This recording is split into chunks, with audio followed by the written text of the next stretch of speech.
શકાય કે તમને કોઈ બે પદાવલીઓ p of x આપેલી હોય, બીજી પદાવલી q of x આપેલી હોય અને જો આ બંને પદાવલીનો ગુણાકાર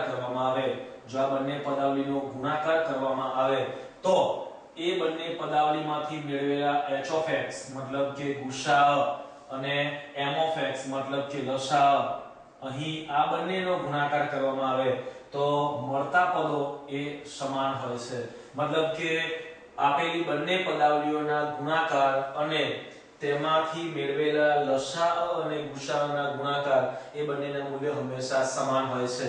અહીંયા મળતી કિંમતમાં એટલું યાદ રાખવું કે અહીં p of x અને q of x માંથી મળતા ગુસાઅ અને લસાઅનો ગુણાકાર એ પ્લસ ઓર માઈનસ વડે દર્શાવવામાં આવે છે.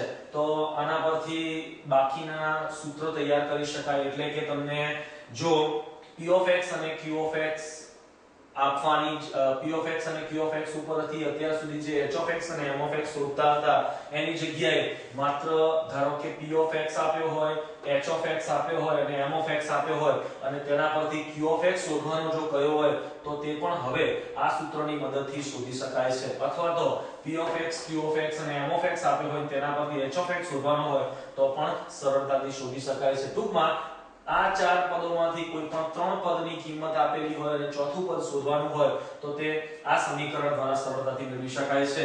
દાખલા તરીકે p of x ને શોધવાનો હોય તો p of x ને સૂત્રનો કરતા બનાવતા plus or minus h of x m of x q of x એ આપણું સૂત્ર બને છે. અહીં કોઈ પણ વસ્તુને સૂત્રનો કરતા બનાવીને તેના આધારે સમીકરણ પરથી બાકીની પદાવલી શોધી શકાય છે. તો તે પૈકી કોઈ પણ એક દાખલો આપણે જોઈએ.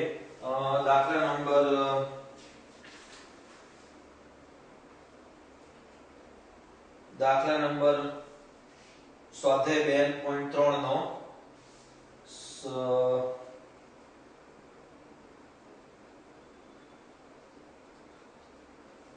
દાખલા નંબર 3 જોઈએ. 2.3 ના દાખલા નંબર 3 ની અંદર આપેલી કિંમત પ્રમાણે અહીં આપણને એવું કહ્યું છે કે p of x, q of x આપેલા છે, તેના પરથી m of x અને h of x શોધો અને તેના પરથી આ સૂત્ર એટલે કે p of x q of x h of x m of x સાબિત કરો. તો આવા પ્રકારનો દાખલો જ્યારે આપણે ગણતા હોઈએ ત્યારે આપણને આપેલી કિંમતો એટલે કે p of x આપણને આપ્યો છે x raised to 6 minus 1, q of x આપણને આપેલો છે x raised to 4 plus x square plus 1, h of x અને m of x શોધવાના છે. તો h of x અને m of x શોધવા માટે p of x અને q of x ના સૌથી પહેલા અવયવ પાડીએ તો p of x x ની 6 ઘાત minus 1 પરથી આપણે કહી શકીએ કે જો આને આમ તો બે રીતે અવયવ પાડી શકાય, વર્ગના ઘનની રીતે અથવા તો ઘનના વર્ગની રીતે. આપણા માટે સરળ રીત બનશે પ્રથમ વર્ગ એટલે કે પૂર્ણ તફાવતની રીતે તેના ભાગ પાડીએ અને ત્યારબાદ તેના ઘનના સ્વરૂપની અંદર ભાગ પાડીએ. તો અહીં આપણને કિંમત મળે છે x³ - 1 x³ + 1. આવા બે ભાગ એના બે અવયવ આપણે એના પાડી શકીએ. હજુ એના આગળ અવયવ પાડતા x³ - 1 નું x - 1 x² + x + 1 વડે એના અવયવ પાડી શકાય. એવી રીતે x³ + 1 ના અવયવ પાડવા હોય તો x + 1 x² - x + 1 વડે એને દર્શાવી શકાય. એવી રીતે q of x ના આપણે અવયવ પાડીએ તો q of x = x⁴ + x² + 1 આપણને આપેલો છે. અહીં આપણે અવયવ પાડી શકતા નથી કારણ કે અહીં x ની 4 ઘાત આપી છે, અહીં વર્ગ આપ્યો છે અને અહીં 1 ઘાત આપી છે. જો મિનિમમ અહીંયા વચ્ચે 2 હોય મતલબ કે અહીં મધ્યમ પદ તરીકે 2x² હોય તો આપણે તેના અવયવ પાડી શકીએ. મતલબ કે અહીં આપણે મધ્યમ પદ શોધવું પડે, મધ્યમ પદ શોધી તેના પરથી પૂર્ણ વર્ગ પદાવલી બનાવવી પડે અને પદ ઉમેરવાની અને પદ બાદ કરવાની રીતનો ઉપયોગ કરવો પડે. તો અહીં થશે x ની 4 ઘાત + 2x² + 1 જે આપણી પૂર્ણ વર્ગ પદાવલી બને છે. પૂર્ણ વર્ગ પદાવલી બનાવવા માટે વચ્ચે એક x² ઉમેર્યો તો એ x² બાદ પણ કરવો પડે છે. તો આ જે ત્રણ પદો છે એ આપણું પૂર્ણ વર્ગ પદાવલી બનાવતા હોવાથી લખી શકાય x² + 1 આખા કૌંસનો વર્ગ માઈનસ x². હવે અહીં આપેલ બંને વર્ગના તફાવતની રીતનો ઉપયોગ કરતા x² + 1 - x અને બીજા કૌંસમાં આવશે x² + 1 + x. અહીં આવા બે અવયવ પાડી શકાય છે. અહીં p(x) અને q(x) ના જે અવયવ પડ્યા એ અવયવ પર આધારિત રીતે h(x) અને m(x) શોધવાના છે. તો અહીંયા આપણને x² + x + 1 x² + x + 1 અને x² - x + 1 x² - x + 1 બંનેમાંથી કોમન નીકળે છે. તો તેના પરથી h(x) આપણે લખવો હોય તો h(x) એટલે સામાન્ય નીકળતા અવયવો એ આપણને અહીંથી મળે છે x² + x + 1 અને x² - x + 1 એ તેના h(x) તરીકેના બે અવયવ, બે સામાન્ય નીકળતા અવયવ મેળવી શકાય છે. એવી જ રીતે m(x) મેળવવું હોય તો m(x) = m(x) ની કિંમત શોધવા માટે બંનેમાંથી સામાન્ય નીકળતા પદો સૌથી પહેલા લેવા અને ત્યારબાદ બાકીના વધારાના પદો મૂકવામાં આવે છે. તો બંનેમાંથી સામાન્ય નીકળતા પદો એટલે x² + x + 1 બીજા કૌંસમાં x² - x + 1 અને બાકી વધતા પદો એટલે x - 1 અને x + 1 x - 1 x + 1.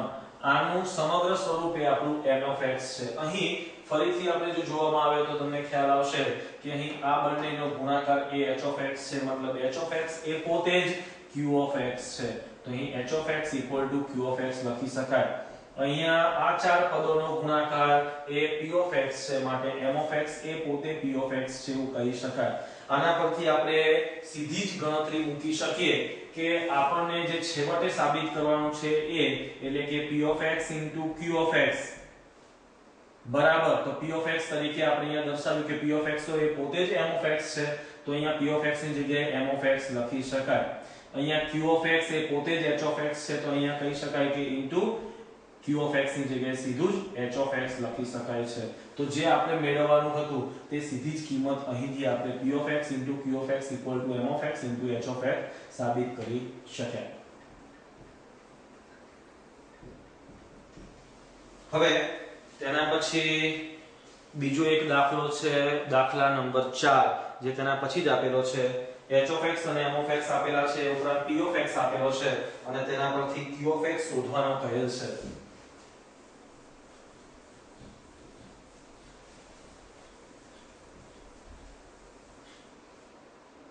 દાખલાની અંદર h(x) આપેલ છે, h(x) = 2x x + 2 m(x) = 24x x + 2 નો હોલ સ્ક્વેર x - 2. આપણને p(x) આપેલો છે, p(x) = 8x³ + 32x² + 32x અને છેવટે q(x) શોધો એવું આપણને કહેલ છે. હવે આપણે આગળ જેમ હમણાં શીખવ્યું હતું તે પ્રમાણે જ કે q(x) શોધવાનો હોય તો q(x) ને કરતા બનાવી આગળ આપેલા સૂત્રના સ્વરૂપને અહીંયા દાખલ કરવું જરૂરી છે. મતલબ કે q(x) = ±h(x) * m(x) /p(x). આ સૂત્રની અંદર બધી જ કિંમત મૂકી દેવામાં આવે. h(x) ની કિંમત છે 2x x + 2, m(x) ની કિંમત છે 24x x + 2 એનો સ્ક્વેર છે એટલે એને દર્શાવી શકાય x + 2 x + 2 વડે અને x - 2 છેદમાં p(x) આપણને કંઈક અવયવ સ્વરૂપની અંદર આપેલો છે, તો કહી શકાય આ ત્રણેયમાંથી 8x કોમન નીકળે છે. તો 8x કોમન કાઢતા ત્રણેયની અંદરથી વધે છે x² પ્લસ એક કામ કરીએ, અહીં હજુ આગળ અવયવ પડે છે તો આપણે એવું કહીએ કે અહીં કોમન કાઢતા 8x કૌંસની અંદર x² + 4x + 4 આવી કિંમત આપણને અંદરની બાજુએ મળશે. એના ઉપરથી કહી શકાય કે હજુ આના આગળ અવયવ પડે છે, એ અવયવ પડીને આપણને એની કિંમત મળશે = 8x કૌંસમાં x + 2 ના આખા કૌંસનો વર્ગ. તો અહીં કિંમત આપણને મળે છે 8x x + 2 x + 2 x + 2 x + 2 x + 2 x + 2 અહીં ઉડી જશે. અહીં 8 તરી 24 અને 1 x અહીં ઉડશે. બાકી જે વધે છે તે ± 2 તરી 6 6x x - 2x + 2 આવું પદાવલી વધે છે, જેને ગુણાકાર સ્વરૂપની અંદર દર્શાવતા આ બંનેનો ગુણાકાર થશે x² - 4. છેવટનો ગુણાકાર 6x સાથે આનો ગુણાકાર એટલે 6x³ - 24x આ આપણી q of x પદાવલી બને છે.